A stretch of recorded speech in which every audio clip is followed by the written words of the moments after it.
रायबरेली में राहुल गांधी का विरोध, योगी के मंत्री ने रोका रास्ता।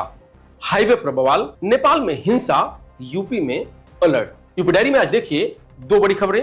नमस्कार, मैं हूं रजनीश यादव, आप देख रहे हैं लोकमत हिंदी।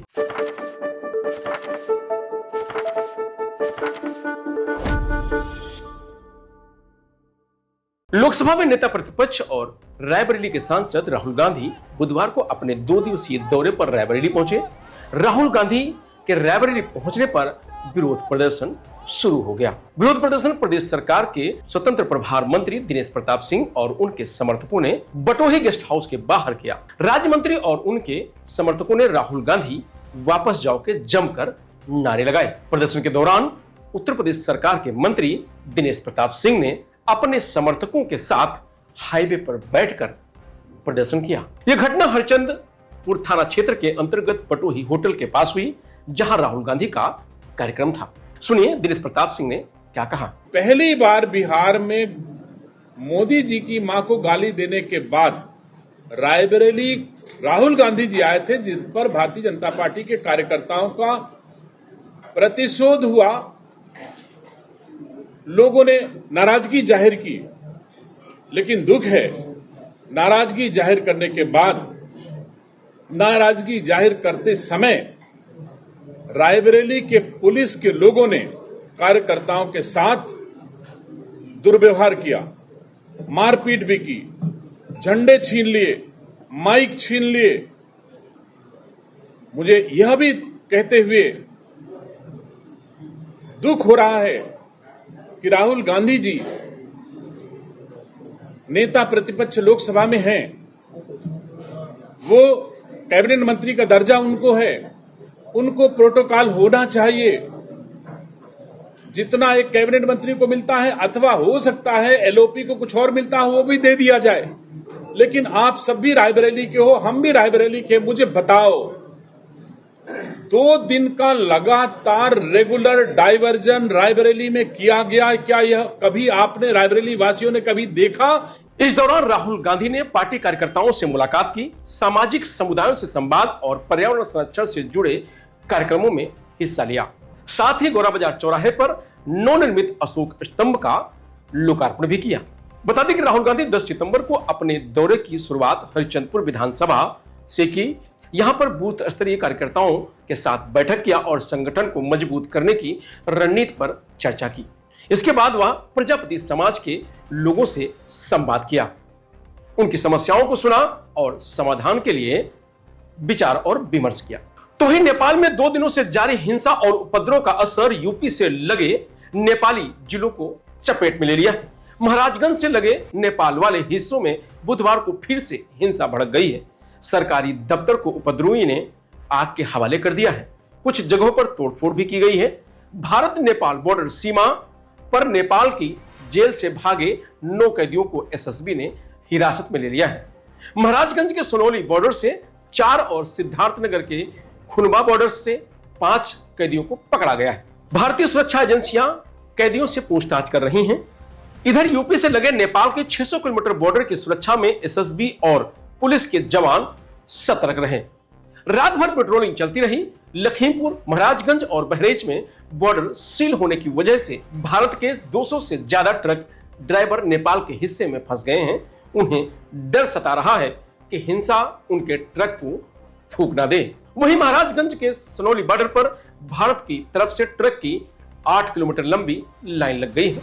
मंगलवार को सबसे ज्यादा हिंसा लखीमपुर खीरी से लगे धनगढ़ी शहर में हुई थी। यहां सीमा से महज 1 किलोमीटर दूरी पर कैलाली जिले के धनगढ़ी शहर में भी हिंसा हुई।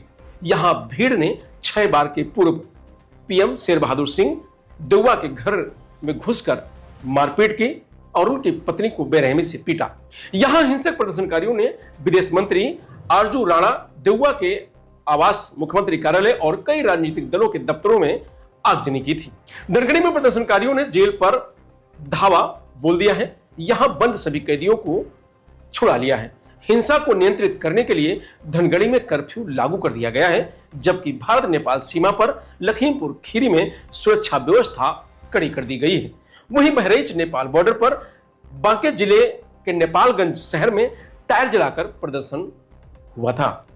जमुना चौकी पर तोड़फोड़ की, प्रदर्शनकारी भारतीय सीमा में घुसने लगे तो एसएसबी और पुलिस ने उन्हें वापस भेज दिया है। गोरखपुर में रोडवेज डिपो से नेपाल के सोनौली बॉर्डर जाने वाली बसों की संख्या में अचानक 50% तक गिरावट आई है। तो यूपी पुलिस मुख्यालय की सोशल मीडिया इकाई को नेपाल से संबंधित किसी भी संवेदनशील जानकारी या पोस्ट पर लगातार नजर रखी जा रही है। जरूरत पड़ने पर तुरंत कार्रवाई करने के भी निर्देश दिए गए हैं।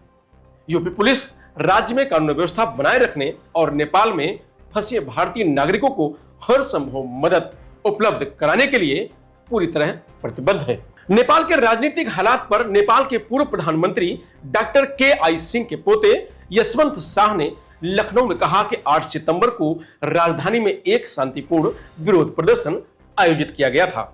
इसमें कोई राजनीतिक दल शामिल नहीं था। इसका आह्वान स्टूडेंट फॉर जस्टिस नामक छात्र संगठन ने किया था। इस विरोध प्रदर्शन में लगभग 12,000 लोग जुटे थे।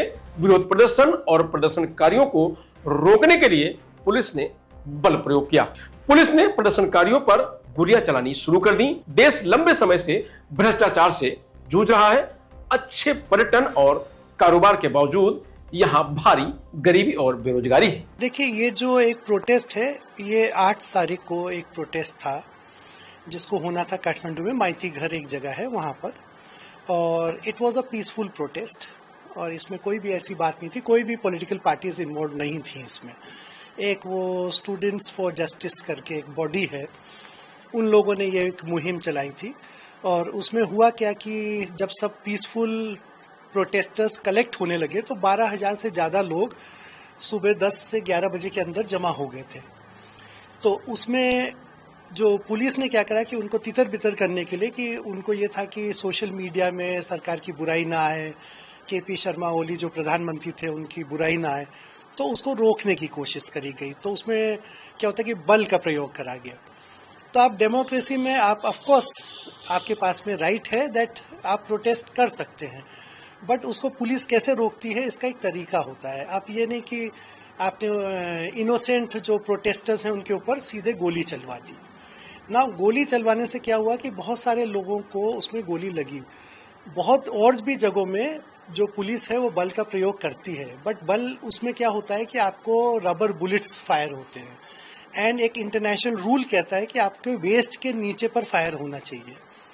उसमें एक छोटा सा बच्चा है स्कूल का जिसको कि हेडशॉट लगा है, और क्योंकि ये जेनजी था जो अपने मांगों के लिए वो लड़ रहे थे, एक करप्शन फ्री नेपाल के लिए, क्योंकि बहुत साल से सब लोग बहुत परेशान तंग आ चुके थे कि बार बार एक के बाद एक बड़े बड़े करप्शन स्कैंडल्स हो रहे थे देश में। और जो पहले के नेता थे और आज के नेता में बहुत अंतर आ गया।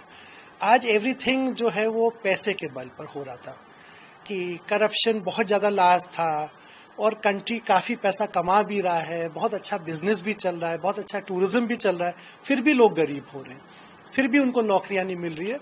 और आपको मैं जो एक स्टैटिस्टिक्स बताऊं कि उसमें 2,000 से ज़्यादा नेपाल के लोग पर डे बाहर जाते हैं विदेश में काम करने, and total 40 lakh registered Nepal के लोग हैं जो विदेशों में वेरियस यूरोपियन अमेरिकन सब कंट्रीज में वर्क करते हैं। बहुत से लोग बहुत अच्छे पोस्ट में भी हैं एंड वेरी गुड पोस्ट।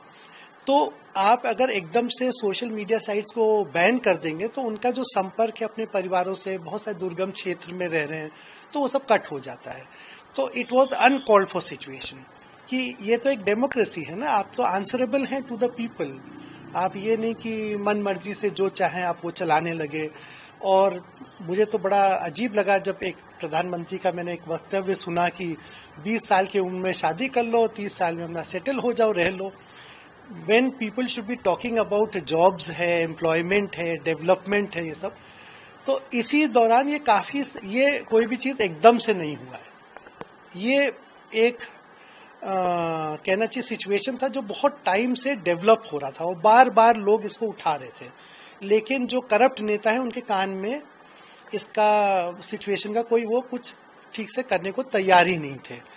तो अल्टीमेटली ये देखिए, आपने जो देखा कि नेता जो करप्ट पॉलिटिशियंस हैं वो दौड़ा दौड़ा के मारे जाने लगे, बिल्डिंगें फूंक दी गई। तो ऑफ कोर्स देखिए, जो हिंसा होता है उसको कोई भी सपोर्ट नहीं करता है, and I will also not support any जो हिंसा हो रही है, बट ये है कि जब आदमी में गुस्सा होता है तो नेचुरली बहुत सारे एक्सेसेस हो जाते हैं, और जो पार्लियामेंट बिल्डिंग भी जला दी गई, राष्ट्रपति भवन जला दिया गया, बहुत सारे जो नेताओं के घर, क्योंकि उन्होंने कल रात को एक वो अपना इंफॉर्मेशन दिया था कि जितने भी जो करप्ट नेता हैं उनको हम पकड़ के उनके घर उनको पीटेंगे और उनको जला देंगे। वहीं यूपी सरकार ने नेपाल में फंसे भारतीयों के लिए हेल्पलाइन नंबर जारी किया है। नेपाल में फंसे भारतीयों की मदद के लिए यूपी सरकार ने नियंत्रण कक्ष बनाया है। इसके लिए हेल्पलाइन और व्हाट्सएप नंबर भी जारी किए हैं, जिसमें 0522 23 90 257